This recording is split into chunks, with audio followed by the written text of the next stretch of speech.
আজকে কলেজের প্রথম দিন, মানে হাই স্কুল জীবন শেষ করে কলেজ জীবন শুরু করতে যাচ্ছি।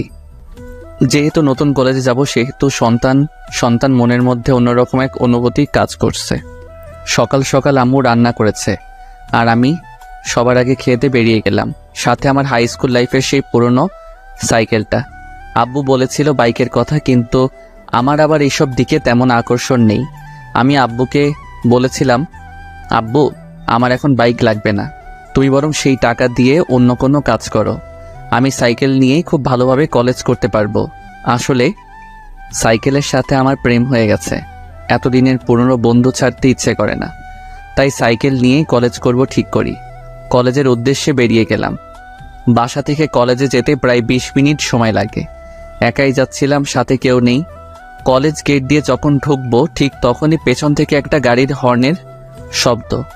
আমি যথেষ্ট সাইড দিয়েছি, কিন্তু এরপরেও হর্নের শব্দ যা খুব বিরক্তিকর লাগছিল। আমি সাইড না দিয়ে আবার রাস্তার মাঝখানে চলে গেলাম।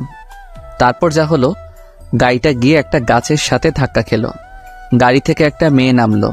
মেয়েটা নেমে আমাকে উদ্দেশ্য করে বলল, আরে ওই ছোট লোকের বাচ্চা, তোর জন্য আমার এত দামি গাড়ির কি অবস্থা হলো তুই দেখেছিস? আমি মেয়েটির কথা শুনে থামলাম। বিনা অপরাধে মেয়েটা আমাকে এইভাবে গালিগালাজ করতে পারে না। আমি নেমে মেয়েটির কাছে চলে গেলাম। তারপর, আচ্ছা, আপনি কি আমাকে উদ্দেশ্য করে কিছু বলেছেন? তোকে উদ্দেশ্য করে বলি নাই চান্দু, ওই চাঁদ দেখছিস সেটাকে বলেছি। দিনের বেলায় চাঁদ আসবে কোথা থেকে? তো এখানে তুই ছাড়া আর কে আছিস শুনি? আমি তোকেই বলেছি। আচ্ছা, আমি কি করেছি শুনি একটু। কি করিস নাই সেটা বল। ফকিরের বাচ্চা, দেখ তোর জন্য আমার নতুন গাড়ির কি অবস্থা হলো। দেখুন, আপনি আমাকে গালি দিচ্ছেন সেটা ঠিক আছে, কিন্তু আপনি আমার আব্বু আম্মুকে তুলে গালি দিচ্ছেন কেন? ইচ্ছা হয়েছে তাই দিচ্ছি। তুই কি করবি শুনি? আমি আপনার কি করব? আর শুনুন, আমি তো আপনার কোনো ক্ষতি করি নাই। আপনি ভালোভাবে ড্রাইভ করতে পারেন না, তাই এমন হয়েছে। হয় চুপ, তুই কি আমার ড্রাইভ করা শিখাবি নাকি শুনি? আমি বেশ ভালোভাবেই গাড়ি চালাতে পারি, কিন্তু তোর জন্য এত কিছু। দেখুন, আমার জন্য কিছু হয়নি, ওকে? আপনি হর্ন দিচ্ছিলেন, আমি সাইড দিয়েছিলাম, কিন্তু আপনি তারপরেও সামনে না গিয়ে হর্ন বাজিয়েই যাচ্ছিলেন। তাই তো আমি আবার রাস্তার মাঝখানে চলে আসি। চুপ থাক ফকির কোথাকার, একদম কথা বলবি না। দেখুন, আপনি কিন্তু আমাকে শুধু শুধু অপমান করে যাচ্ছেন। আমি তো কোনো দোষ করি নাই। চুপ, বড় গলায় আবার কথা বলে। আমি কোনো দোষ করি নাই। আচ্ছা, আমি কি দোষ করেছি সেটা বলেন তো। তোর দোষ? তুই আমার গাড়ির সামনে দিয়ে সাইকেল কেন চালাচ্ছিলি? দেখুন, এটা রাস্তা, আর আমি খুব ভালো করে জানি এইসব রাস্তা দিয়ে সবাই চলাফেরা করতে পারে।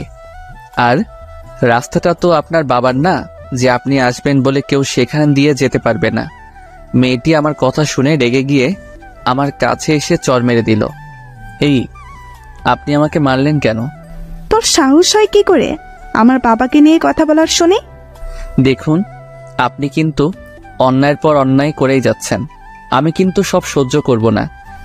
কি করবি তুই শুনি? তোর কি করার ক্ষমতা আছে একটু শুনি? আপনি মেয়ে বলে এতক্ষণ আপনাকে সম্মান দিয়ে কথা বলছি। অভদ্র একটা মেয়ে। এই, তুই কি বললি আমি অভদ্র? দাঁড়া, দেখাচ্ছি মজা। এই বলে মেয়েটা আবার আমাকে চড় দিতে যাবে, ঠিক তখনই আমি মেয়েটার হাত ধরে ফেলি।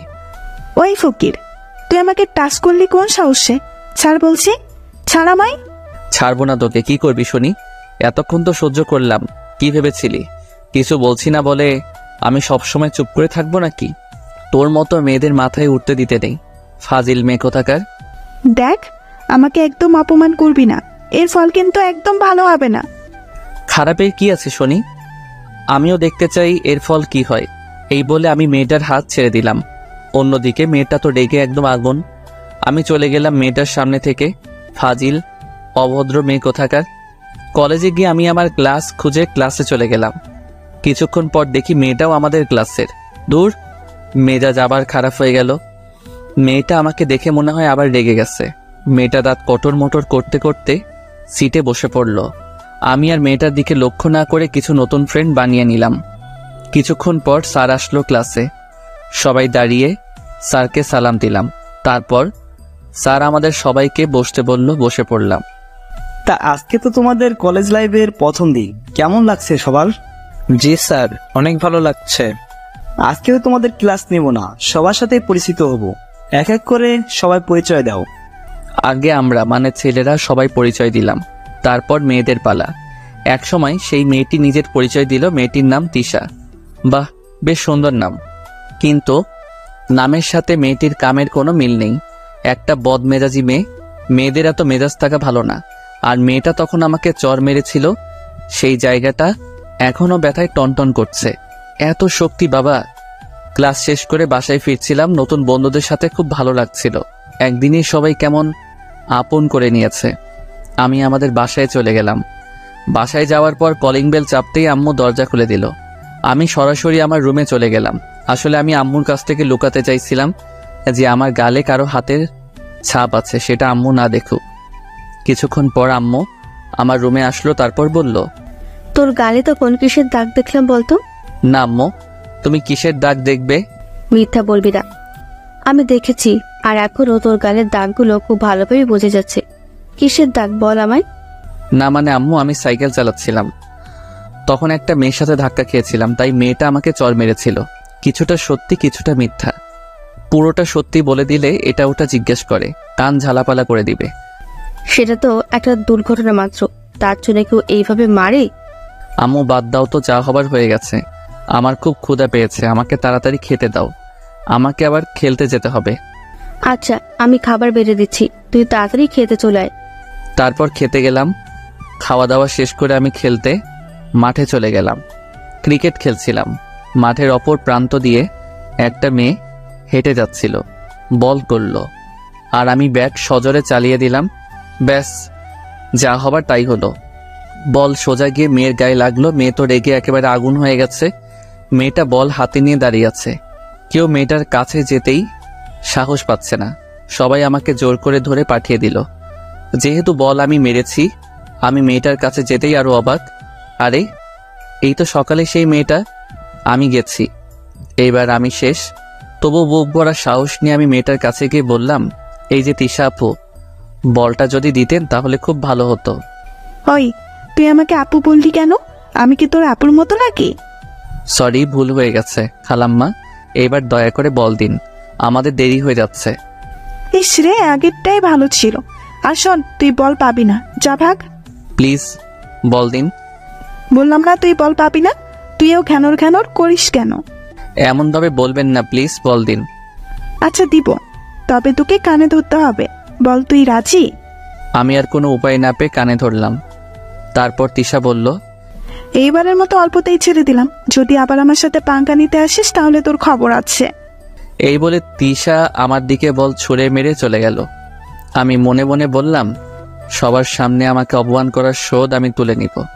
বল নিয়ে চলে গেলাম, আবার খেলা শুরু। খেলা শেষ করে বাসায় ফিরছিলাম, তখন হঠাৎ করে বৃষ্টি নামলো। কি করব? হ্যাঁ, একটা যাত্রী ছাউনি আছে, আপাতত সেইখানে আশ্রয় নেওয়া শেষ হবে।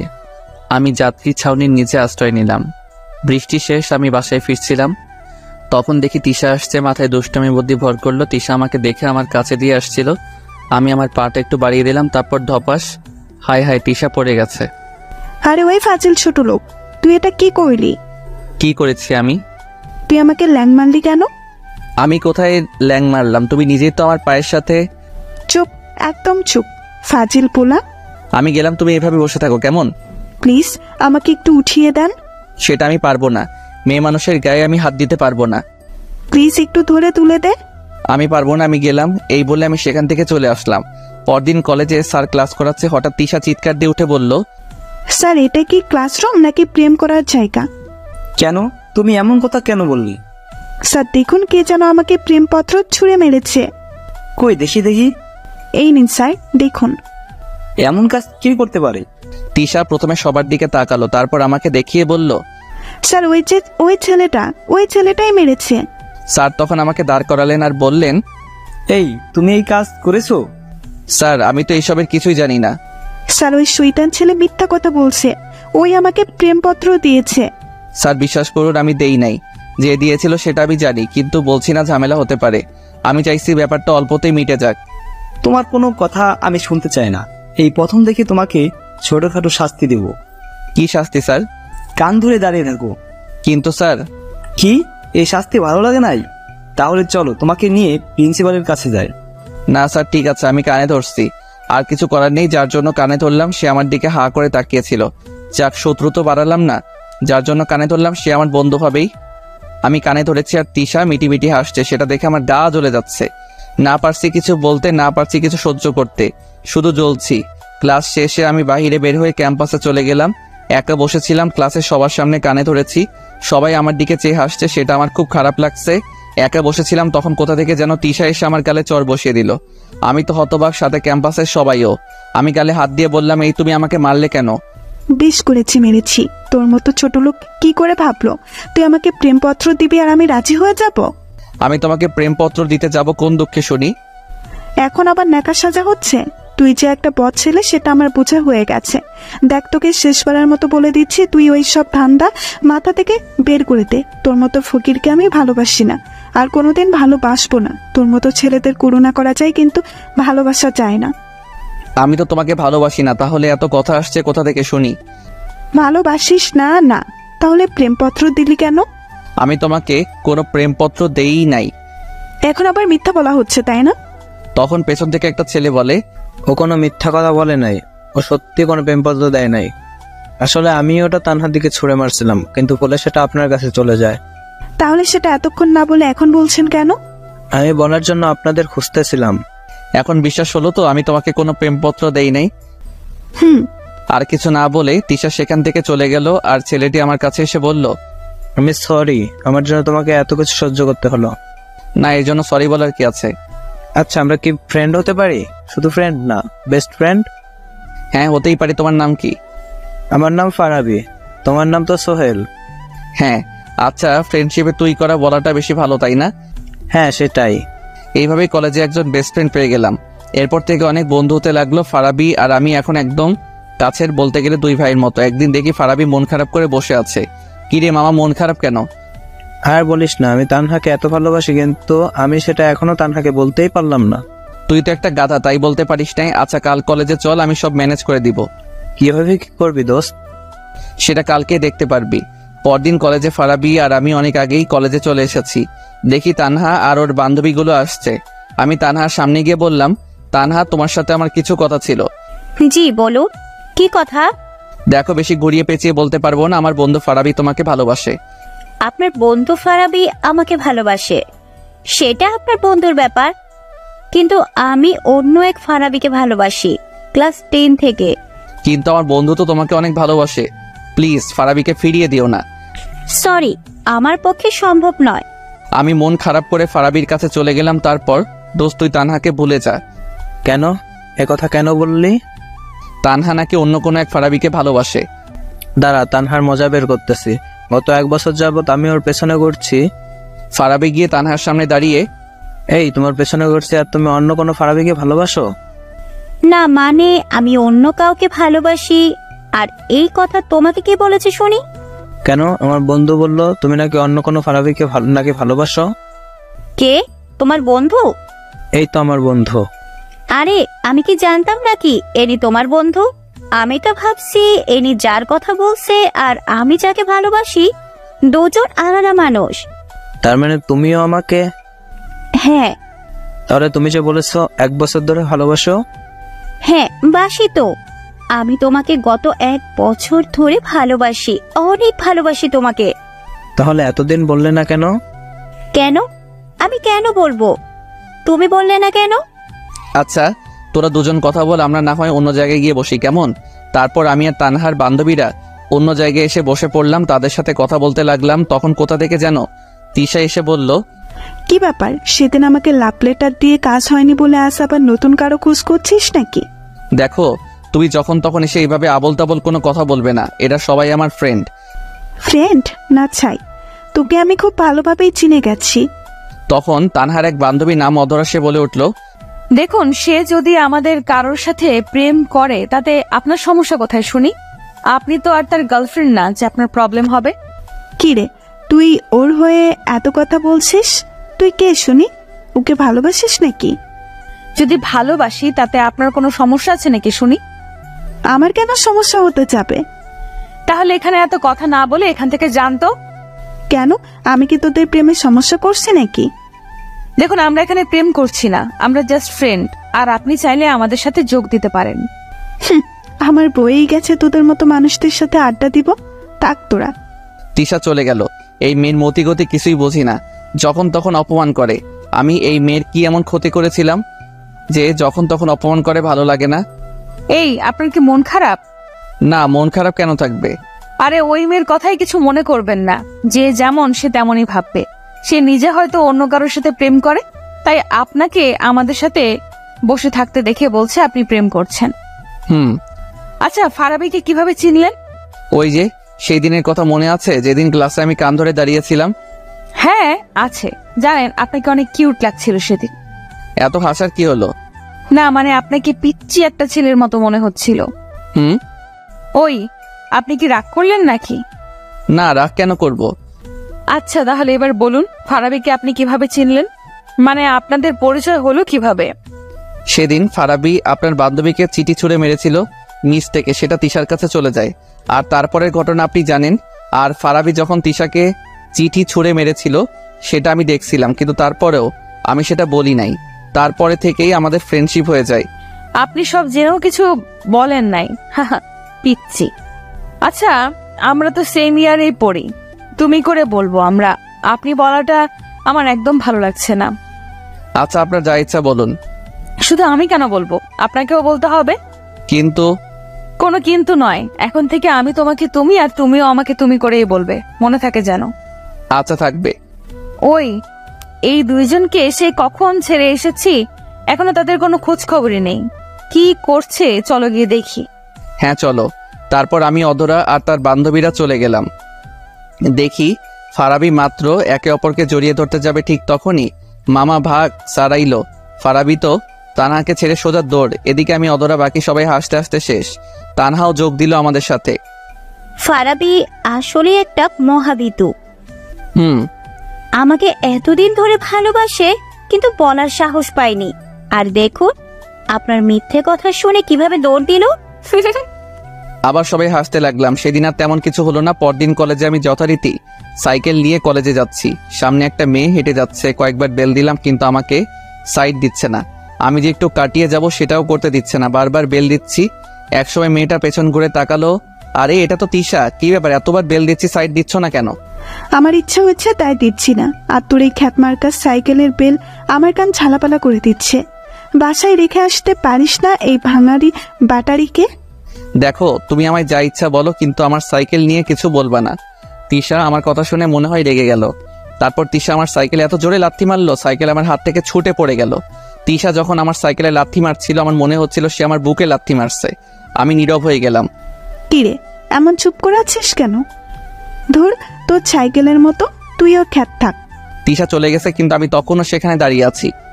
বেস্ট ফ্রেন্ডকে অপমান করলে যেমন কষ্ট হয়, আমারও তেমন কষ্ট হচ্ছিল। আমি দাঁড়িয়ে আছি, তখন কোথা থেকে অধরা এসে আমাকে বলল, আরে তুমি এখানে এইভাবে দাঁড়িয়ে আছো কেন? আর তোমার সাইকেল এভাবে পড়ে আছে কেন? আরে তুমি কাঁদছো কেন? কি হয়েছে? আমি তখন অধরাকে সব বললাম। অধরা আমার কথা শুনে খানিক মুচকি হাসি দিয়ে বলল, ওই জন্য কেউ কাঁদে, বোকা ছেলে? অধরা আমার সাইকেলে উঠিয়ে আমাকে বলল, তুমি সাইকেল চালাও, আমিও তোমার সাইকেলে চড়ে যাব। কিন্তু যেটা বলেছি সেটা করো। আমি আর কি করব? আমি সাইকেলে উঠে বসলাম, আর অধরা পেছনে না বসে সামনে বসলো। আমি সাইকেল চালাতে শুরু করলাম। একটা গান আছে না, চলে আমার সাইকেল ওই উইরা উইরা, আমার সেই গান গাইতে ইচ্ছে করছে। আচ্ছা সোহেল, জানো আমার এখন অনেক ভালো লাগছে। কেন, এত ভালো কেন লাগছে? সেটা আমি বলতে পারছি না, কিন্তু অনেক ভালো লাগছে সেটা বুঝতে পারছি সোহেল। আচ্ছা, বুঝতে হবে না, আমাকে সাইকেল চালাতে দাও, এত তিরিং বিরিং করো না। আচ্ছা ঠিক আছে।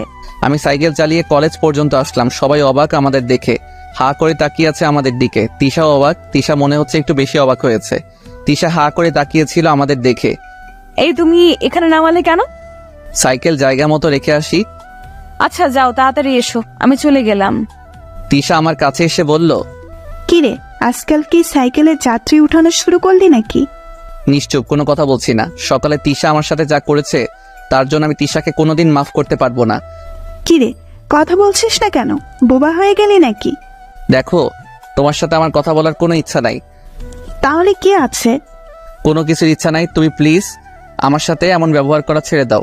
আমি তো তোমার কোনো ক্ষতি করি নাই। তা না করলে কিন্তু তুই আমার সাথে বেয়াদবি করেছিস, তার ফল তোকে তো একটু ভোগ করতেই হবে, তাই না? যদি তুমি আমার উপর প্রতিশোধ নিতে চাও তাহলে একদিনে সব প্রতিশোধ নিয়ে নাও, কিন্তু এইভাবে প্রতিদিন আমার সাথে এমন করো না। আমারও সহ্য করার একটা সীমা আছে। আমার যা ইচ্ছা আমি তাই করব। তুই তো একটা ফকির খ্যাত মার্কা ছিলে, তোর সাথে আমি কিরকম ব্যবহার করব সেটা কি তুই আমাকে শিখিয়ে দিবি নাকি ফাজিল পোলা? তুমি এখন যা ইচ্ছা বলো, কিন্তু সবার সামনে আমাকে আর অপমান করো না। আমাকে সবার সামনে ছোট বানিয়ে তোমার লাভ কি একটু বলবে? কোনো লাভ নাই তো। তাহলে আমাকে সবাই সামনে ছোট বানাও, আমাকে আর ছোট বানিও না। দেখ, বেশি প্যাকুর প্যাকুর না করে যা এখন। আমি তো তোমার কাছে আসিনি, তুমি এলে আমার কাছে, তাহলে আমাকে যেতে বলছো কেন? যেতে হলে তুমি যাও। আরে ওই, তুই কার উপর রাগ দেখাচ্ছিস শুনি? দেখ, আমার উপর কিন্তু একদম রাগ দেখাবি না। আমি তোর রাগ সহ্য করব না। আমার সাথে বেশি লাগতে না এলে না, এই কলেজ থেকে তাড়িয়ে ছাড়বো, এই বলে দিলাম। হঠাৎ অধরা চলে এলো। কে কাকে তাড়াবে? ওই, তুই এখানে এলি কেন? তোকে কি কেউ আমাদের মাঝখানে ডেকেছে? তুই কেন এলি আমাদের মাঝে নাক গলাতে? বারে, তুমি আমার ফ্রেন্ডকে আপন করেছো, তাকে হুমকি দিচ্ছ, আর আমি চুপটি করে থাকবো? সেটা কিভাবে হয় বলো? আমি থাকতে আমার ফ্রেন্ডকে তুমি অপমান করতে পারো না। আমি তো অবাক, অধরা আমাকে নিয়ে এত সিরিয়াসলি কথা বলছে, ঝগড়া করছে। তুই এমন ভাবে কথা বলছিস যেন এই গায়া খ্যাত ছেলেটা তোর বয়ফ্রেন্ড। হ্যাঁ সোহেল, আমার বয়ফ্রেন্ড, তাতে কোনো সমস্যা? আরে বাহ, তা কবে শুরু করলি রিলেশন? এই তো মাত্র শুরু করেছি। রিলেশন শুরু করেছিস, তার প্রমাণ কি? তুই কি প্রমাণ চাস বল, আমি সেই প্রমাণই দেব। তাহলে এক কাজ কর, জড়িয়ে ধরে একটা চুমু খাতো। কেন চুমু খাবো কেন? আরে তা না হলে বুঝবো কিভাবে যে তুই তাকে কি ভালোবাসিস কিনা? আচ্ছা, আমি এক্ষুনি প্রমাণ করে দিচ্ছি। এই বলে অধরা আমার দিকে এগোচ্ছে, অবস্থা বেগোতেই। এখানে থাকলে যে কোনো কিছু হয়ে যেতে পারে। অধরা আমার কাছে আসার আগে আমি দৌড় দিলাম, একটা নিরাপদ স্থানে এসে হাঁপাতে লাগলাম। জানি না ওই জায়গায় দাঁড়িয়ে থাকলে কি না কি হয়ে যেত। ও অধরার পরিচয় দেয়নি। অধরা দেখতে খুব সুন্দরী, ময়দা সুন্দরী না, প্রাকৃতিক সুন্দরী। আর অধরার পরিবার বেশ ভালোই স্থানেই আছে, কিন্তু অধরার মনে কোনো অহংকার নেই। পরিচয় দিতে দিতে ক্লাসের বেল দিয়ে দিচ্ছে। ক্লাসে ঢুকে দেখে অধরা আমার দিকে রাগি লোকে তাকিয়ে আছে। আরে এই মেয়ের আবার কি হলো? আমার দিকে এমনভাবে তাকিয়ে আছে কেন? আমি তো কোনো দোষ করি নাই। আর অন্যদিকে দেখি তিশা মুচকি আসছে। বুঝি না এই দুই মেয়ের কি হয়েছে। তবে তখন যে অবস্থা হয়েছিল তাতে করে তাদের দুজনের চুল ধরাধরি হয় নাই, এটাই অনেক। ক্লাসের স্যার এসে পড়ছে, সবাই মিলে দাঁড়িয়ে স্যারকে সালাম দিলাম। দাঁড়ানো অবস্থায় আবার অধরার দিকে তাকিয়েছিলাম, দেখে বজ্জাত মেয়েটা তখন আমার দিকে রাগি লুকে তাকিয়ে আছে। গাল লাল হয়ে গেছে, চোখ তো আরো বেশি লাল, মনে হয় জ্বলছে। আমি পোড়া পোড়া গন্ধ পাচ্ছি। ক্লাসের সময় আমি যেই কয়বার অধরার দিকে তাকিয়েছিলাম প্রত্যেকবার দেখেছি অধরা আমার দিকে রাগি লুকে তাকিয়ে আছে। তাই ভয়ে পরের ক্লাসে আর অধরার দিকে তাকাই নাই। ক্লাস শেষ করে পালিয়ে পালিয়ে বাসায় চলে আসছি। জানি না আবার কার সামনে পড়বো, আবার নতুন কি ঝামেলা হবে। তার থেকে ভালো পালিয়ে বাসায় চলে আসলাম। বাসায় এসে খাওয়া দাওয়া শেষ করে একটু ঘুমিয়েছিলাম, আর তখনই কে যেন এসে আমার কান টেনে ধরেছে। এর আগে কখনো এমন হয় নাই, কোনোদিন কেউ আমার কান টেনে ধরে নাই। আমি ঘুম ঘুম চোখে দেখে অধরা আমার পাশে বসে আছে, সকালেই সেই রাগি লোক। উফ, আমি স্বপ্ন দেখছি, মেয়েটা আমার উপর এত খেপেছে কেন? তুই তখন এভাবে পালিয়ে গেলি কেন? আমাকে এখন একটু ঘুমাতে দাও, কালকে কথা হবে। কাল কেন হবে? আমি আজকেই কথা বলবো, আজকে। আমার ঘুম তখন অনেকটাই হালকা হয়ে গেছে। আমি ভালোভাবে তাকিয়ে দেখি অধরা আমার কান টেনে ধরে বসে আছে। এই তো তুমি এখানে? কেউ দেখেনি তো? সবাই দেখেছে, কিন্তু কেউ কিছু বলতে সাহস পায়নি। সাহস পাইনি মানে বুঝলাম না। তোকে এত কিছু বলতে হবে না। এখন বল, তুই তখন অমন করে দৌড়ে পালালি কেন? তো কি আমি দাঁড়িয়ে থাকতাম নাকি? হ্যাঁ থাকতিস, তোর জন্য আমি এই প্রথম হেরে গেলাম। হেরে গেছো মানে? হেরে গেছি মানে আমি ওই বজ্জাত মেয়ের কাছে হেরে গেছি। জানিস, তুই চলে যাবার পর বজ্জাত মেয়েটা আমাকে অনেকগুলো কথা শুনিয়েছে। সেখানে আমার কি দোষ? সব তোর দোষ। তুই তখন সেখানে দাঁড়িয়ে থাকলে তো সবকিছু মিটে যেত। তুমি যে আমাকে কিস করতে আসছিলে তার জন্যই তো পালিয়ে গেছি। একটা কিস খেলে কি এমন ক্ষতি হতো শুনি? বাড়ি আমার লজ্জা লাগে না বুঝি? পাইছে রে আমার লজ্জাবতী। আচ্ছা, সব কথা পরে, আগে বলো তো তুমি আমাদের বাসায় কিভাবে আসলে? আবার আব্বু আম্মু তোমাকে কিছু বললো না? আমি ফারাবির কাছ থেকে তোমার বাসার ঠিকানা নিলাম, তারপর তোমার বাসায় আসলাম। আর আব্বু আম্মু তাদের তো মাত্র একটা কথা বলেই পটিয়ে ফেলেছি। কি এমন কথা বলছো? বলতে লজ্জা করছে। লজ্জা করে? কিন্তু কেন? না মানে আমি বলেছি আমি তাদের ছোট ছেলের হবু বউ, দুষ্টুমির হাসি দিয়ে। কি তুমি এই কথা বলেছো? এত চিৎকার করার কি আছে? এই, তুমি কি আমাকে মারতে চাচ্ছ নাকি? আব্বু আম্মু তোমাকে কিছু বলে নাই? কি বলবে, শুধু বলেছে আগে ভালো মতো পরীক্ষায় পাশ করব, তারপর যা হবার হবে। হ্যাঁ, তোমার যা হবার তাই হবে, কিন্তু আমার মনে হচ্ছে এইবার আমাকে এই বাড়ি চিরদিনের জন্য ছাড়তে হবে। সমস্যা নেই, আমাদের বাসা তোমার জন্য আছে তো। চুপ করো। তোমাকে কে বলতে বলেছিল ওইসব মিথ্যা কথা? কেউ না। কে বলতে বলবে, আমার ইচ্ছে হয়েছে তাই বলেছি। আর আমার শ্বশুর শাশুড়ি মনে হয় আমাকে পছন্দ করেছে, তাই তো বেশি কিছু বলে নাই। ওই ভাই, কেউ এই বজ্জাত মেয়েকে একটু বোঝান তো, না হলে আমাকে একটা বিমান দেন, আমি উগান্ডা চলে যাব। এই মেয়ে বলে কি প্রথমেই শ্বশুর শাশুড়ি বানিয়ে ফেললো? মাথায় মনে হয় বড় ধরনের প্রবলেম আছে। এই তুমি কি ভাবছো? না, তেমন কিছু না। আব্বু আম্মু কি সত্যি বাসায় আছে নাকি আজ খালি বাসা? না, ওনারা তো নিচেই বসে আছে। আমি যখন এলাম তখন তারা নিচেই বসেছিল। এখন কোথায় গেছে আমি কি করে বলবো? আমি তাড়াতাড়ি করে নিচে এলাম, দেখি আব্বু আম্মু নিচেই বসে আছে। এই রে, আমি এবার শেষ, আমি এইবার মরবো। আব্বু আমাকে দেখে ডাক দিল। আমি ভয়ে ভয়ে আব্বুর কাছে গেলাম। কিরে, এসব কি শুনছি? কতদিন ধরে চলছে এসব? আব্বু, আমি এইসবের কিচ্ছু জানি না। হয়েছে, এখন আর মিথ্যা বলার কোনো দরকার নেই। শোন, মন দিয়ে পড়ালেখা কর। আর প্রেম করছিস ভালো কথা, আমাদের কাছে লোকালি কেন? আরে আব্বু, দেখি রাগ না করে আমার সাথে ভালোভাবেই কথা বলছে, কিন্তু আব্বু সত্যিটা না জেনে মিথ্যাটা সত্যি ধরে নিল। দূর, ভালো লাগে না। আচ্ছা, মেয়েটা সেই কখন আমাদের বাসায় এসেছে, ওকে কিছু খেতে দাও। না, আমি এখন কিছু খাবো না, আমাকে বাসায় যেতে হবে। আরো কিছুক্ষণ থেকে গেলে ভালো লাগতো। না আম্মু, অন্য একদিন। কি বজ্জাত মেয়ে, এখনই আমার আম্মুকে আম্মু বলে ডাকতে শুরু করেছে। আচ্ছা সোহেল, ও যখন চলে যেতে চাইছে তাহলে এক কাজ কর, তুই গিয়ে অধরাকে একটু এগিয়ে দিয়ে আয়। আমি আব্বুর কথায় রাজি হয়ে গেলাম, কারণ আমাকে জানতে হবে অধরা আমার বাসায় মিথ্যা কথা কেন বলল। আমি আর অধরা বাসার বাইরে চলে এসেছি। এই, তুমি আমার বাসায় মিথ্যা কথা বললে কেন? আমি চাইছিলাম আমি মিথ্যা বলে তোমাকে একটু বকুনি খাওয়াবো, কিন্তু পরে সব সত্যি বলে দিব। কিন্তু আব্বু আম্মু তো আমাকে তাদের ছেলের বউ বানাতে রাজিই আছে, তাই আর সত্যি বললাম না। হ্যাঁ, খুব ভালো করেছো, আমাকে উদ্ধার করেছো সত্যি না বলে। অধরার সাথে ঝগড়া করতে করতে অধরাকে তাদের বাসায় পৌঁছে দিয়ে আসলাম।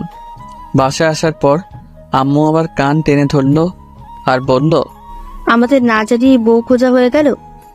দেখো আম্মু, ওই বজ্জাত মেয়েটা মিথ্যা বলছে। মিথ্যা না, সত্যি সেটা আমি জানি না, আর জানতে চাইও না। ছেলের বউ হিসাবে মেয়েটাকে আমার ভালোই লাগলো। ধুর আম্মু, তুমিও না। আমি চলে গেলাম। এইভাবে যেতে লাগলো দিনগুলো। তিশা আমাকে অপমান করে আর অধরা আগলে রাখে। এর কিছুদিন পর অধরা আবার আমাদের বাসায় আসলো।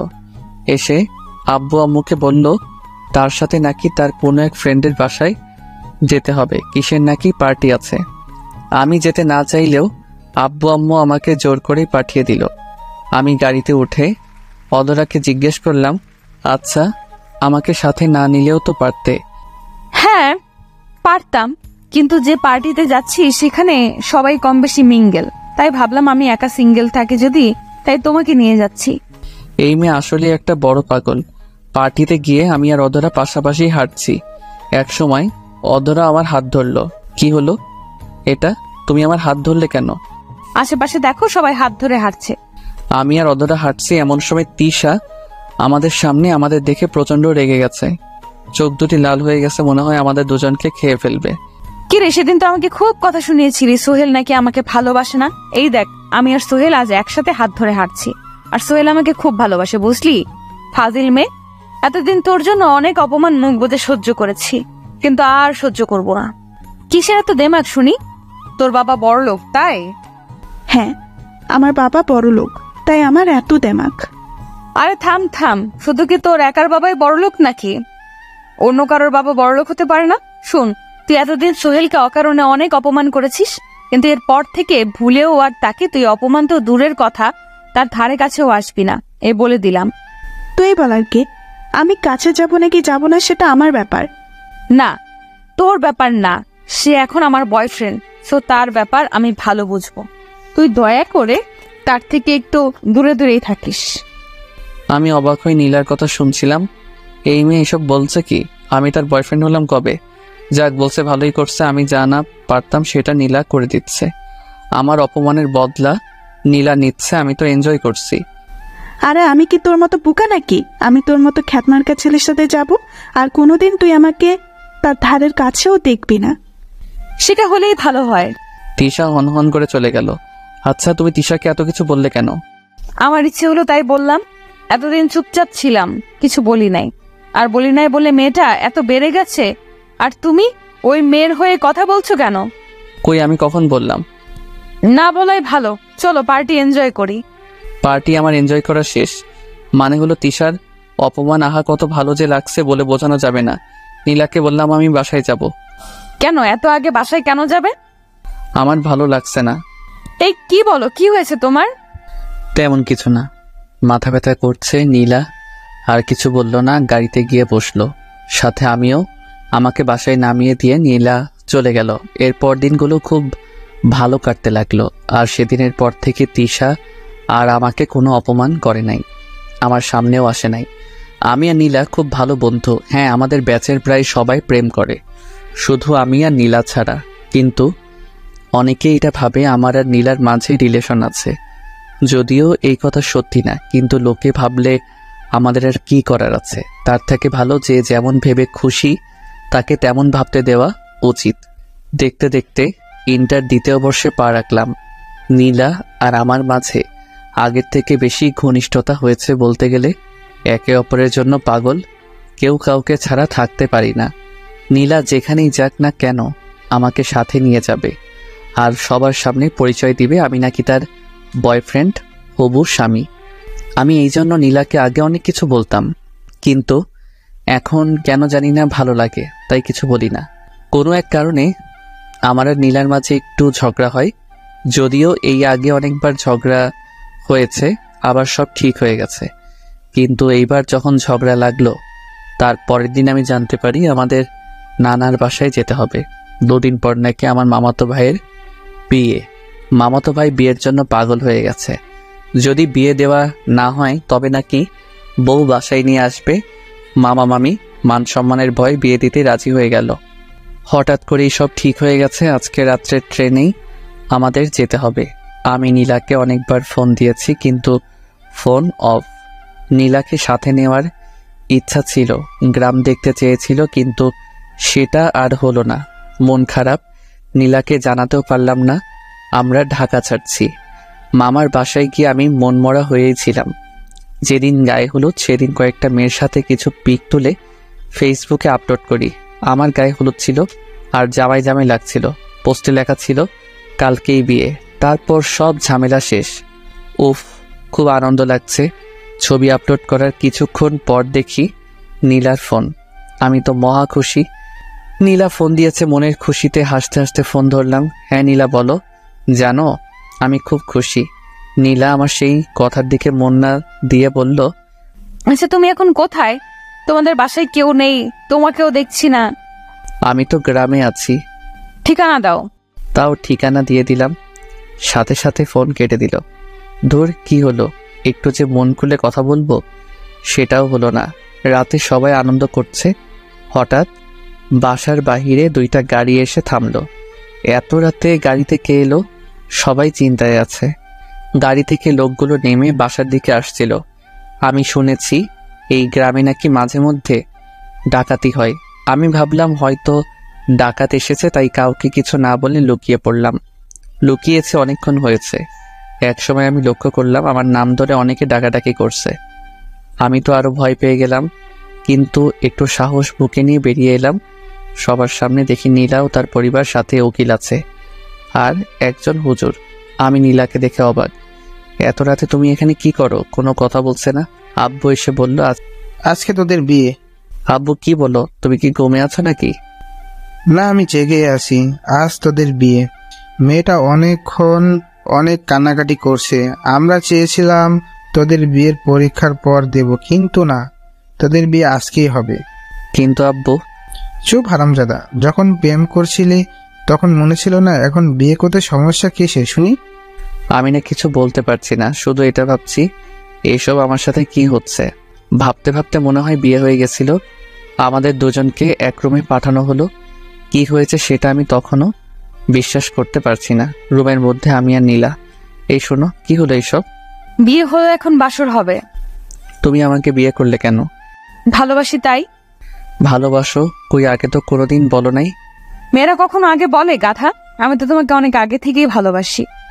ভালোবাসতে ভালো কথা, এই বয়সে বিয়ে? কি করব বলো? আমি যখন দেখলাম তুমি ফেসবুকে ছবি আপলোড করেছো, আমি তো ভেবেছিলাম তোমার বিয়ে। তাই তো অনেক কান্নাকাটি করলাম। আব্বু আম্মুকে বললাম তোমার সাথে বিয়ে না দিলে আমি নিজেকে শেষ করে ফেলবো। তাই তারা ভয়ে। আমি তো এখনো পিচ্ছু। সমস্যা নাই, আজকে বড় করে দিব আমার পিচ্চি বরকে। মানে কিভাবে? এত কিছু জানি না, চলো বাসর করব। এতদিন পর তোমাকে কাছে পেলাম, এবার আসো বাসর করব। এই আপনারা এখন একটু জানতো, সকালে দেখা হবে, বাসর করব। আমিও আগে থেকে নীলাকে ভালোবাসতাম, কিন্তু বলি নাই। বাসর রাতে বিড়াল ভালোই মারলাম, যদিও ইতিহাস বলবো না। আসুন আবার গল্পে ফিরে আসি। মামাতো ভাইয়ের বিয়ে খেতে এসে নিজেই বিয়ে করে ফেললাম। খুব দারুণ ব্যাপার। বিয়ে শেষ, এবার আমাদের ঢাকায় ফেরার পালা। আমি নীলা এক গাড়িতে চড়ে বসলাম। রাস্তায় অনেক ধরনের কথা বলতে বলতে বাসায় চলে আসলাম। নীলা সোজা আমাদের বাসায় চলে আসলো। হাজার হোক শ্বশুর বাড়ি বলে কথা। বিয়ের প্রথম 1 মাস বেশ ভালোই কাটলো, কিন্তু হঠাৎ করেই নীলা আমার সাথে কেমন জানি ব্যবহার করতে শুরু করে।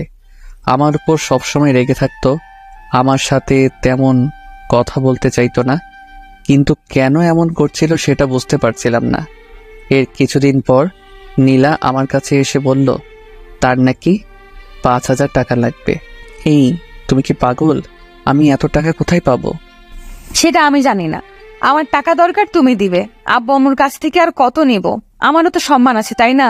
তুমি আমাকে বিয়ে করেছো, তাই আমার সকল দায়িত্ব তোমার। আমার এখন টাকা লাগবে, তুমি দাও।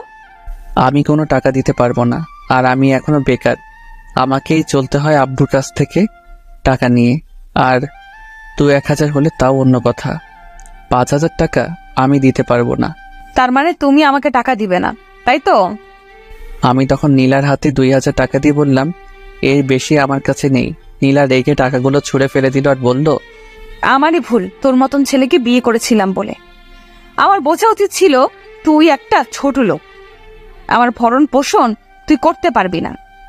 তুই আমার জীবনে আসার পর আমি দিনে দিনে সব স্বাধীনতা হারিয়ে ফেলেছি। এখন তো নিজের শখ আহ্লাদও পূরণ করতে পারবো না তোর জন্য। এই তুমি আমার সাথে এমন ভাবে কথা বলছো কেন? তো তোর সাথে আর কেমন ভাবে কথা বলবো? আজকে আমার এক বান্ধবীর বিয়ে বাড়িতে যাব, আমার কাছে 1 টাকাও নেই। তোর কাছে চাইলাম, তুই দিবি না। হ্যাঁ, আব্বুর কাছে টাকা চাইলে আমি অনেক পাবো, কিন্তু তাদের কাছে তো আমি এখন অন্য কারো বউ। তুই মাথা ঠান্ডা করো প্লিজ। চুপ, একদম চুপ, একদম কথা বলবি না। 5,000 টাকা দেওয়ার ক্ষমতা নেই, আমাকে বিয়ে করেছে। আমারও রাগ উঠে গেছে এমন কথা শুনে। দেখো নীলা, আমি কিন্তু তোমাকে বিয়ে করতে চাইনি, তুমি আমাকে বিয়ে করেছো।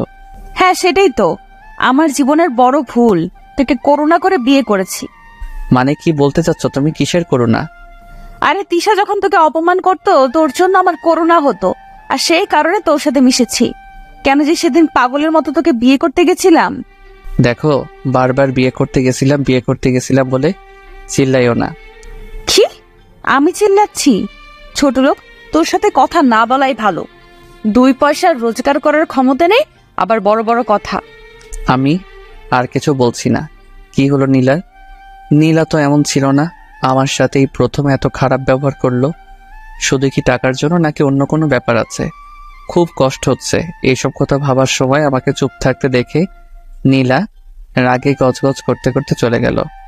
আগে থেকে রেডি হয়েছিল, আগে কোথাও গেলে আমাকে নিয়ে যেত, কিন্তু ইদানিং আমাকে বলার প্রয়োজন মনে করে না। নীলা চলে যাওয়ার পর আমি ভাবছি কি থেকে কি হয়ে গেল কিছুই বুঝতে পারছি না। এসব কথা ভাবতে ভাবতে কখন যে চোখে জল চলে এসেছে সেটা আমি নিজেও জানি না। নীলা তো ঠিকই বলেছে, আমি কোনো কাজকর্ম করি না। নীলাকে বিয়ে করে ওর জীবন তো সত্যি নষ্ট করে দিয়েছি। আসলে বড়লোকদের মনে কি চলে তা কেউ জানেও না, বুঝতেও পারে না। নীলার ক্ষেত্রেও তাই হলো, কিন্তু বিয়ে যখন হয়েই গেছে একটু মানিয়ে নিলেই তো হতো। নীলা বাসা থেকে গেছে অনেকক্ষণ হয়ে গেছে, কিন্তু এখনো নীলা বাসায় আসছে না। অনেক রাত হয়ে গেছে, ফোন দিচ্ছি কিন্তু ফোন বারবার বন্ধ বলছে। খুব চিন্তা হচ্ছে নীলার জন্য, নানা রকম চিন্তা ভাবনা করছি। এরই মাঝে বাসার কলিং বেলের শব্দ। আমি রুম থেকে দৌড়ে বের হলাম কে এসেছে সেটা দেখার জন্য। নীলা এসেছে। নীলাকে দেখে মনে শান্তির পর্ব ফিরে আসলো। আম্মুর সাথে কি যেন কথা বলল, তারপর উপরে উঠে আসতে লাগলো। আমাকে দেখলো কিন্তু আমার সাথে একটাও কথা বলল না। অনেক অবাক হলাম। কিছু না বলে নীলার পেছনে পেছনে রুমে চলে গেলাম। রুমে গিয়ে, এতক্ষণ কোথায় ছিলে? বন্ধুর বিয়ে ছিল। ফোন বন্ধ কেন? ও চার্জ নেই মনে হয়। আমার তো চিন্তা হয় নাকি, সেই সকালে বের হয়েছ আর সারাদিন ফোন ছিল বন্ধ। একবারও অন্য কারো নাম্বার দিয়ে তো জানাতে পারতে। আগে তো সারাদিন ফোন দিয়ে সব বলতে, কিন্তু এখন এমন করছো কেন? আগে করেছি, যে এখন করতে হবে সেটার কি বাধ্যতামূলক নাকি? তুমি আমার সাথে এমনভাবে কথা বলছো কেন? কেমন ভাবে কথা বলছি? রেগে কথা বলছো কেন আমার সাথে? বারে, রাগ করার মতো কথা বললে রাগ করবো না? আমি এমন কিছু বলি নাই যে তুমি রাগ করবে। তোমার জন্য চিন্তা হচ্ছিল তাই জিজ্ঞেস করছি। আমার না এইসব ভালো লাগে না। আরে বিয়ে হয়ে গেছে বলি কি আমার কোনো স্বাধীনতা থাকবে না নাকি? আমার সব কাজে কি তোর নাক গলাতে হবে? আচ্ছা যাও, তুমি ফ্রেশ হয়ে আসো, পরে কথা হবে। নীলার সাথে ঝগড়া করার কোনো ইচ্ছা আমার নেই, তাই নীলাকে ফ্রেশ হতে পাঠিয়ে দিলাম। ফ্রেশ হয়ে বের হলো নীলা। চলো খেতে চলো। আমি বিয়ে বাড়ি থেকে খেয়ে এসেছি। একবারও জিজ্ঞেস করলো না আমি খেয়েছি কিনা। সারাদিন নীলার চিন্তায় কিছু মুখে তোলা হয়নি। আম্মু অনেকবার বলেছিল খেতে, কিন্তু খেতে ইচ্ছাই করে নাই নীলার চিন্তায়। আর যখন বাসায় আসলো, কই একসাথে খাবো তা না। আমার খুব ঘুম পাচ্ছে, আমি ঘুমাবো। হ্যাঁ চলো, আমিও ঘুমাবো। বিছানায় গিয়ে শুইলাম, কিন্তু এ কি, নীলা মাঝখানে কোলবালিশ রাখছে কেন? এই তুমি মাঝখানে কোলবালিশ রাখছো কেন? আজ থেকে আমাদের মাঝে এটা থাকবে। কেন এটা থাকবে কেন? যাতে করে তুমি আমাকে টাচ করতে না পারো। যে স্বামী তার স্ত্রীকে হাত খরচের টাকা দেয় না, সেই স্বামীর অধিকার নেই টাচ করার। নীলার কথা শুনে অনেক বড়সড় একটা ধাক্কা খেলাম। মেয়ে বলে কি, যে মেয়ে আমাকে জড়িয়ে ধরা ছাড়া ঘুমাতে পারতো না, সেই মেয়েটা কি? না, আর ভাবতে পারছি না। এসব ভাবলেই কান্না আসছে, কিন্তু কান্না করতেও তো পারবো না। ছেলেদের দেখি কান্না করতে নেই। নীলা মাঝখানে বালিশ রেখে অন্য পাশে ঘুরে রইল। আমিও আর কিছু বললাম না। অনেক চেষ্টা করেছি, কিন্তু কিছুতেই ঘুম আসছে না। আসলে নীলা জড়িয়ে না ধরলে ঘুম আসে না। কেমন জানি একটা বদভ্যাস হয়ে গেছে অল্প কয়েকদিনে। অনেক রাত হয়ে গেছে, ঘুম আসছে না। এতক্ষণে নীলা নিশ্চয়ই ঘুমিয়ে পড়েছে, তাই আমি কোলবালিশ সরিয়ে নীলাকে জড়িয়ে ধরলাম। এই তো এখন ঘুম আসছে, প্রায় ঘুম চলে এসেছে। তখন নীলা ঠাস করে একটা চড় আমার গালে বসিয়ে দিল। উফ, কি ব্যথা! ওই তোরে বলেছিলাম তুই আমাকে টাচ করবি না, কিন্তু তোর সাহস হলোটা কি করে আমাকে টাচ করার? কি করব, আমার তো ঘুম আসে না তোমাকে জড়িয়ে না ধরলে।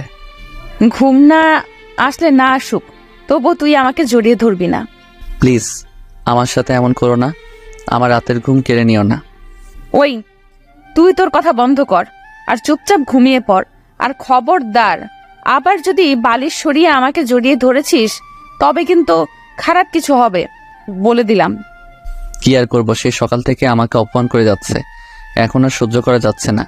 তাই আমিও অন্য পাশে ঘুরে ঘুমানোর মিথ্যা চেষ্টা করছি, আর নিজের অজান্তে অনেক কান্না করেছিলাম। নির্ঘুম সারা রাত কাটালাম। নীলা আগে প্রতিদিন সকালে উঠে আমাকে ডেকে দিত, কিন্তু আজকে দিল না। আমি অনেকক্ষণ শুয়েছিলাম, কিন্তু নীলা একবারও আমাকে ডাক দিল না। আমি নিজেই উঠে বসলাম। নীলা ফ্রেশ হয়ে বের হলো। নীলা আমাকে দেখে জিজ্ঞাসা করলো, কি ব্যাপার, তোমার চোখ এত লাল কেন? সারা রাত না ঘুমানোর জন্য হয়তো লাল হয়ে গেছে। নীলাকে সেটা না বলে বললাম, চোখ কি যেন গেছিল। ও যাও, ফ্রেশ হয়ে নাও। কলেজ যাবে না? হ্যাঁ যাব। তারপর আমি ফ্রেশ হতে চলে গেলাম। ফ্রেশ হয়ে বের হয়ে দেখি নীলা প্রায় রেডি হয়ে গেছে। আমিও রেডি হতে লাগলাম। কি ব্যাপার, আর কতক্ষণ লাগবে? এই তো হয়ে গেছে। তুমি তাহলে পরে এসো, আমি গেলাম। আমার তো প্রায় হয়ে গেছে। আমার তাড়া আছে, আমাকে এক্ষুনি যেতে হবে। নীলা চলে গেল। আবারও খুব অবাক হলাম যে নীলা কিনা আমাকে রেখে একা কলেজে যেতেই চাইতো না, সেই নীলা আজকে আমাকে রেখেই চলে গেল। আমি আর সেদিন কলেজে গেলাম না, বাসায় ছিলাম। নীলা কলেজ থেকে ফিরে এসেছে। কি ব্যাপার, আজ কলেজে গেলে না যে? এমনি, আর কিছু বলল না। আমিও বললাম না। একটা কথা বলা হয়নি, আমাদের বিয়ে হয়েছে সেটা অনেক কম লোক জানে, কলেজে কেউ জানে না। সেদিন রাতেও আগের দিনের মতো হলো। মাঝখানে কোলবালিশ রেখে নীলা ঘুমিয়ে পড়েছে। আমিও মাঝরাতে নীলাকে জড়িয়ে ধরেছিলাম। তারপর আগের রাতের মতো নীলা আমাকে ঠাস করে একটা চর মেরে চলে যায়। মানে রাগ করে সেদিন রাতে নীলা অন্য রুমে ঘুমাতে যায়। আমি অনেক আটকাতে চেয়েছি, কিন্তু নীলা আমার কোনো কথা না শুনে চলে যায় অন্য রুমে। এইভাবে আমাদের দূরত্ব বাড়তে থাকে। আগে নীলা আমাকে একা অপমান করলে ইদানিং আমার আব্বু আম্মুকে অপমান করে। একদিন আম্মু নীলাকে রান্নার কাজে সাহায্য করতে বলেছিল, আর নীলা তার বিপরীতে জবাব দিয়েছিল সে কাজের লোক নাকি যে সে রান্না করবে। এক কথায় দুই কথায় তাদের মাঝে ঝগড়া লেগে যায়। নীলা যা না তাই বলে, আমার আম্মুকে অপমান করছে। আমি সেটা নীরবে সহ্য করব না। আমি গিয়ে আমার সমস্ত শক্তি দিয়ে নীলার গালে চর মারি। নীলা চর খেয়ে বলে, ছোট লোকের বাচ্চা, তোর সাহস হয় কি করে আমার গালে হাত তোলার? আমার আব্বু আম্মু আমাকে কোনোদিন মারলো না, আর তুই একটা ছোট লোক হয়ে আমাকে মারলি? তোকে এই অধিকার কে দিয়েছে? তুই নিজেই সেই অধিকার দিয়েছিস, বলে গেছিস নাকি? হ্যাঁ, আজ থেকে ভুলে যাব। আমি থাকবো না আর তোর বাসায়। আমাকে মুক্তি দে, আমাকে স্বাধীনতা দে। যা যা, অনেক হয়েছে। তুই যা চাইলি তাই হবে। হ্যাঁ, আমি আজকে এই বাসা ছেড়ে আমার বাসায় চলে যাব। কেন থাকবো তোর বাসায়? তোর অপমান সহ্য করার জন্য? না, কোনোদিন না। যে ছেলে বিয়ে করে বউয়ের দায়িত্ব নিতে পারে না, আব্বুর ঘাড়ের উপর বসে খায়, সেই ছেলের সাথে সংসার করার থেকে না করা অনেক ভালো। ভালো যখন তখন করিস না। এতদিন ধরে তোর সব অন্যায় কাজ মুখ বুজে সহ্য করেছি, কিন্তু আর না। তুই যেতে পারিস নীলা। আর কিছু না বলেই হনহন করে উপরে চলে গেল। আমি আম্মুর কাছে নীলার হয়ে ক্ষমা চেয়ে নিলাম। কিছুক্ষণের মধ্যে নীলা ব্যাগ গুছিয়ে নিচে চলে এসেছে। গেলাম আমি, এই বাসা থেকে বোরিং হয়ে গেছি। আমি আর নীলাকে আটকালাম না। নীলা চলে গেছে। 2 ঘন্টা পর নীলার আব্বুর ফোন। আমি কল রিসিভ করে সালাম দিলাম। বাবা, তোমার আর নীলার কি কিছু হয়েছে? আমি তারপর সব বললাম। নীলার আব্বু বলল, আচ্ছা বাবা, তুমি চিন্তা করো না, সব ঠিক হয়ে যাবে। মেয়ে আমার একটু জেদি। কল কেটে দিল। আমি সেদিন রাতে আরো বেশি করে মিস করছিলাম নীলাকে। এতদিন মেয়েটাকে দেখেছি, কিন্তু আজ দেখতেই পেলাম না। অনেক কষ্ট হচ্ছে আমার। রাতে কিছুতেই ঘুম আসছিল না। যদিও গত কিছু রাতে আমি ঘুমাতে পারি না, ঘুমানোর জন্য মাঝে মাঝে একটা করে ঘুমের ট্যাবলেট খাই। নীলাকে মিস করছিলাম, তাই নীলাকে কল দিলাম। কল দিচ্ছি আর নীলা কেটে দিচ্ছে, কিন্তু আমি তবুও কল দিয়ে যাচ্ছি এই আশায় একবার যদি কল রিসিভ করে পাগলিটার কণ্ঠস্বর শুনতে পারবো, তাতেই অনেক। কলের পর কল দিচ্ছিলাম, একসময় ধরলো। ওই, তোর কি কোনো কাজ কাম নেই? এত রাতে আমাকে এতবার করে ফোন দিচ্ছিস কেন? হ্যাঁ, ও হ্যাঁ, তুই তো সত্যিই কোনো কাজ কাম নেই, সারাদিন টোটো করে ঘুরে বেড়ানো ছাড়া। আমি তোমাকে ভালোবাসি নীলা, প্লিজ আমার কাছে চলে এসো, খুব কষ্ট হচ্ছে আমার। ভালোবাসি সেটা অন্য কাউকে গিয়ে বলবি কেমন? আর আমি তোর কাছে কোনোদিনও যাব না। একবার গিয়ে অনেক বড় ভুল করে ফেলেছি। আগে যদি জানতাম এমন হবে, তোর মতন ছেলের সাথে কোনোদিন মিশতাম না। ছোট লোক কোথাকার। ফোন রাখ, আর কখনো আমার নাম্বারে কল দিবি না। প্লিজ এমন করো না, তুমি না আমার বিয়ে করা বউ। আমি তোকে ডিভোর্স দিয়ে দিব। নীলার মুখে ডিভোর্সের কথা শুনে নিজেকে আর সামলে রাখতে পারলাম না, কেঁদে দিলাম। নীলা আমার কান্না শুনছিল। নীলা বলল, দেখ, যা হবার হয়ে গেছে। আবেগের বশে মানুষ কত কিছু করে। যা হয়ে গেছে তা তুই ভুলে যা। কি করে বলবো তোমায় বলো? কি করে বলবো তোমার সাথে কাটানো দিনগুলো? আমি বলতে পারবো না, আমার পক্ষে সম্ভব না। সেটা তোর ব্যাপার, কিন্তু আমি এইসব ভুলে যেতে চাই। আচ্ছা, আমি বেশি কিছু জানতে চাইবো না, শুধু এইটুকু জানতে চাই তুমি কেন এমন করছো। তা আমি আর কি করব? তুই এখনো বেকার, তোর কাছে কিছু চাইলে তুই দিতেই পারবি না। আব্বু আম্মুর কাছ থেকে আমাকে সব নিতে হয়। তার থেকে ভালো আমি তোকে ছেড়ে দিয়ে আব্বু আম্মুর কাছেই থাকবো। আচ্ছা, ভালো থেকো, রাখি। কল কেটে দিলাম। নীলার কথা যত শুনছিলাম তত বেশি কষ্ট পাচ্ছিলাম। আমি বেকার বলে নীলা আমার থেকে দূরে সরে গেল, কিন্তু নীলা আমি তো তোমাকে কাছে টেনে নিয়েছিলাম না, তুমি নিজেই টেনে নিয়ে আবার নিজেই দূরে সরিয়ে দিলে, কিন্তু কেন? ও হ্যাঁ, আমি তো বেকার, তার জন্য। এইভাবে কেটে গেল 15 দিন। আমি বাসা থেকে বের হই না, কলেজে যাই না, কিন্তু সামনে পরীক্ষা, তাই কলেজে যেতে হবে। আমাকে এখন দেখতে একদম পাগলের মতো, যেমন ছিলাম তেমনভাবেই কলেজে চলে গেলাম। আজকে হেঁটেই যাচ্ছি, সাইকেল ব্যবহার করি না, তুলে রেখে দিচ্ছি। কলেজে গিয়ে দেখি নীলা আর তার বান্ধবীরা আড্ডা দিচ্ছে। আমি নীলাকে দেখে নিজেকে ধরে রাখতে পারলাম না, ছুটে নীলার কাছে চলে গেলাম। নীলার কাছে যাওয়ার পর নীলার হাত ধরলাম।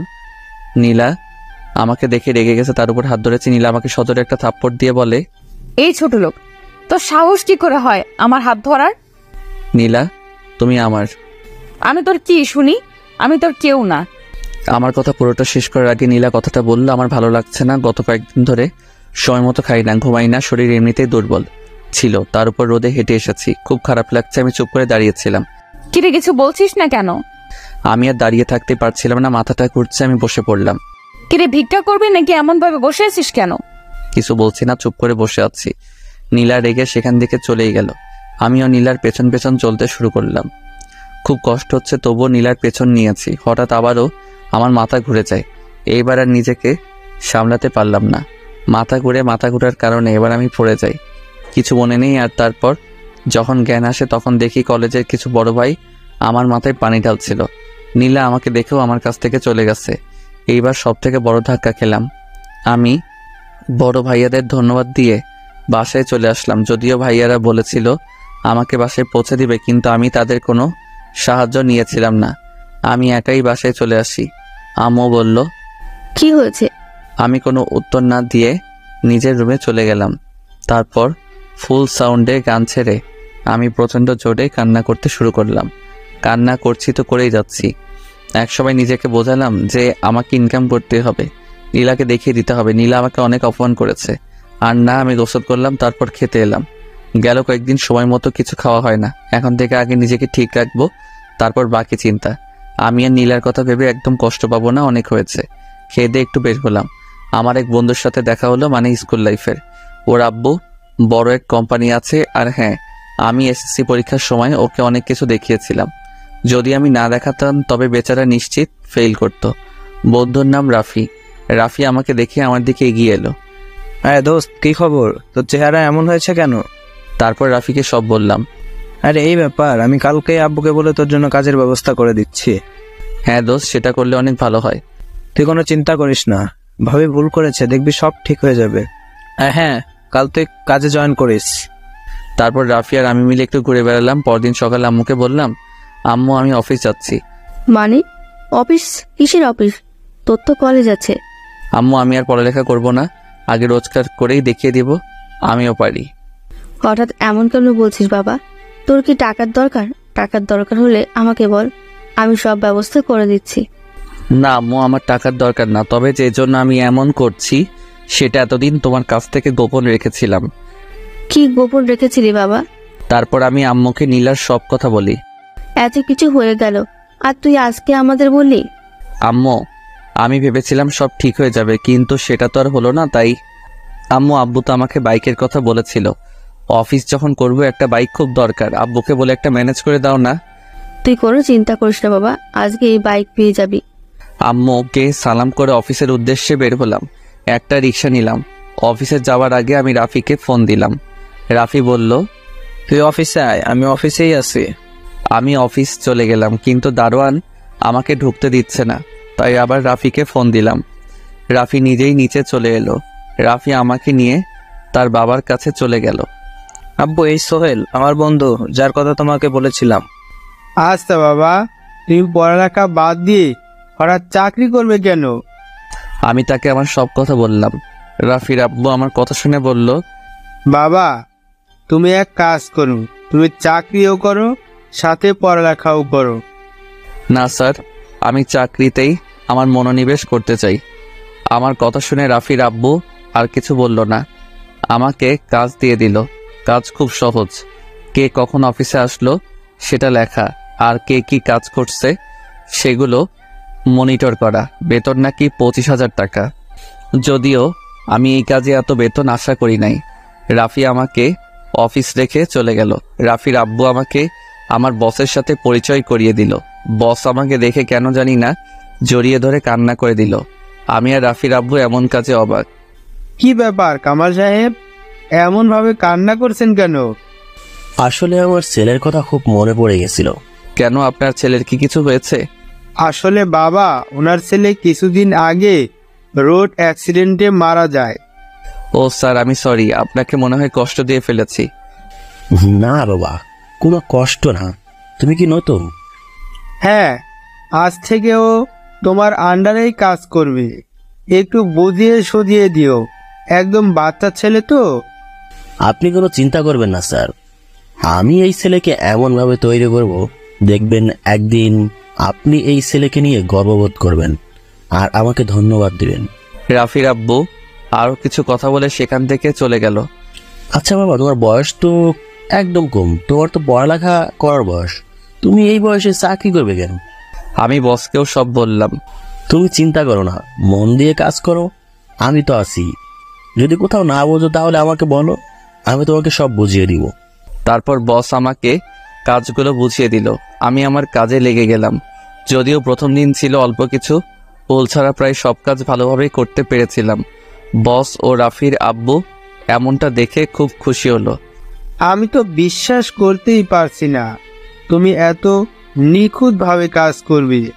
স্যার, এই ছেলে আরো অনেক কিছু করবে। তোমার জন্য শুভ কামনা রইল। আমি তাদের দুজনকে ধন্যবাদ দিলাম। সারাদিন কাজ করলাম। কাজের চাপে নীলার কথা মনেই পড়ে নাই। খুব ভালোভাবে দিন কেটে গেল। সন্ধ্যায় বাসায় এসে দেখি আব্বু আমার জন্য নতুন বাইক কিনে রেখে দিয়েছে। ও শান্তি লাগছে। কাল থেকে তাহলে আর রিকশায় করে যেতে হবে না। আমি আব্বু আম্মুর জন্য মিষ্টি নিয়ে এসেছিলাম। তাদের মিষ্টি মুখ করিয়ে আমি রুমে চলে গেলাম।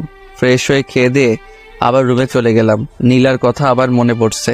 ফোন হাতে নিয়ে বসে আছি আর ভাবছি নীলাকে কল দিব কি দিব না। একসময় ভাবলাম না থাক, এখন তো অল্প খারাপ লাগছে। নীলাকে ফোন দিলে নীলা অনেক কথা শোনাবে, যেগুলো আরো কষ্টদায়ক হবে। আমি তো ভেবেই নিয়েছি নীলাকে আর ফোন দিব না। যত কষ্ট হোক নীলাকে এবার বলে যেতেই হবে। আমি আর ফোন না দিয়ে ঘুমিয়ে পড়লাম। আম্মুর ডাক শুনে ঘুম ভাঙে। 8টায় অফিস যেতে হবে। আমি সে কথা আম্মুকে আগে থেকে বলে রাখছিলাম। আমি উঠে ফ্রেশ হয়ে নাস্তা করে নতুন বাইক নিয়ে বেরিয়ে পড়লাম। এক বন্ধু বাইক দিয়ে চালানো শিখেছিলাম, তাই কোনো প্রবলেম হবে না আশা করা যায়। আমি বাইক নিয়ে বের হয়েছি। কিছু দূর যেতেই দেখি তিশা দাঁড়িয়ে আছে। আমাকে দেখে তিশা ডাক দিয়ে বলে, এই সুহেল, একটু শোনো না। হ্যাঁ বলো। তুমি তো কলেজে যাচ্ছ তাই না? আমাকে সাথে নিয়ে যাবে? আসলে আমার গাড়ি কিছুদিন ধরে প্রবলেম দিচ্ছে। আমি তো অফিস যাচ্ছি। আচ্ছা উঠো, কলেজের সামনে দিয়েই তো যাব। তিশা উঠে বসে। আমি বাইক চালানো শুরু করি। আচ্ছা, তুমি পড়ালেখা বাদ দিলে কেন? এমনি একটা ভালো কাজ পেলাম তাই ছেড়ে দিলাম। তুমি তো আর কলেজে যাবে না তাই না? হ্যাঁ। আচ্ছা নীলা, তোমার এত ভালো বন্ধু ছিল, কিন্তু হঠাৎ কি এমন হলো তোমাকে নীলা সহ্য করতে পারে না? তুমি এত কথা বলো না তো, আমার সমস্যা হচ্ছে। কেন বলো না, এত ভালো ফ্রেন্ডশিপ নষ্ট হলো কিভাবে? এই, তুমি থামবে নাকি এখানে নামিয়ে দিব? তিশা আমার কথা শুনে চুপ হয়ে গেছে, আর কোনো কথা বলল না। কলেজের সামনে এসে নামো। তিশা যখন নামছিল তখন নীলা সেটা দেখেছিল, কিন্তু নীলার ভাব দেখে মনে হচ্ছিল ব্যাপারটা স্বাভাবিকভাবেই নিয়েছে। দেখেও না দেখার ভান করে চলে গেছে। আমিও তিশাকে নামিয়ে দিয়ে অফিসে চলে গেলাম। নিজের কাজে মন দিলাম। আগের থেকে অনেকটাই গুছিয়ে নিয়েছি নিজেকে। এখন আর নীলার কথা ভেবে কষ্ট পাই না। 15 দিন পর আমি অফিসে যাচ্ছি। তিশা আবার আমাকে ডাক দিল। আমি থামলাম। আচ্ছা, আমি প্রতিদিন দেখি তুমি একা একাই রাস্তা দিয়ে যাও। এক কাজ করবে, আমাকে প্রতিদিন নিয়ে যাবে, তাহলে আমার গাড়ির তেল খরচের টাকা বেঁচে যাবে আর কি। আমি ভাবলাম আমি তো একাই যাই, তিশাকে নিলে তেমন সমস্যা হবে না। আমি বললাম আচ্ছা। তুমি তো মনে হয় আজকে গাড়িতে যাবে না, তাই তো? তোমার বাইক থাকতে গাড়িতে কেন যাবো বলো তো? তাহলে কথা না বাড়িয়ে ওঠো। তিশা বাইকে উঠে পড়ল, তবে এমনভাবে আমার গা ঘেঁষে বসেছে আমার কাতুকুতু লাগছে। আচ্ছা, একটা কথা জিজ্ঞেস করি? হ্যাঁ করো। তোমার কি কোনো গার্লফ্রেন্ড আছে? না, আমার কোনো গার্লফ্রেন্ড নেই। যেটা জানতে চেয়েছো আমি সেটার উত্তর দিয়েছি। সত্যি আমার কোনো গার্লফ্রেন্ড নেই। যদি জানতে চাইতো বউ আছে কিনা, তাই বলতাম হ্যাঁ আছে। তবে সেটা এখন শুধু কাগজে কলমে, কবে জানি না ডিভোর্স লেটার হাতে পাবো। তাহলে তো ভালোই হলো। কিসের ভালো আর কেন ভালো? আমি প্রতিদিন তোমার বাইকে যাব, কেউ কিচ্ছু বলবে না তাই। কথা বলতে বলতে কলেজের সামনে চলে এসেছি। সেদিনও নীলা দেখলো কিন্তু কোনো রিয়াক্ট করলো না। এইভাবে আমি এখন প্রতিদিন তিশাকে কলেজে ছেড়ে দেই। নীলা প্রথম কোনো রকম রিয়াক্ট না করলো, ইদানিং দেখি নীলা কেমনভাবে যেন তাকিয়ে থাকে। মাঝে মাঝে মনে হয় খুব রেগে আছে, কিন্তু আমি সেই দিকে কোনো খেয়াল করি না। আমি এমনভাবে নীলার দিকে তাকিয়ে থাকি কেউ বুঝতে না পেরে। আজকে আমি প্রথম বেতন পেয়েছি, খুব ভালো লাগছে নিজের ইনকাম করা টাকা হাতে পেয়ে। অফিস থেকে বের হয়ে আমি শপিং মলে গেলাম। হাই বন্ধুরা, পরবর্তী পার্ট আপলোড হবে রাত 8টায়।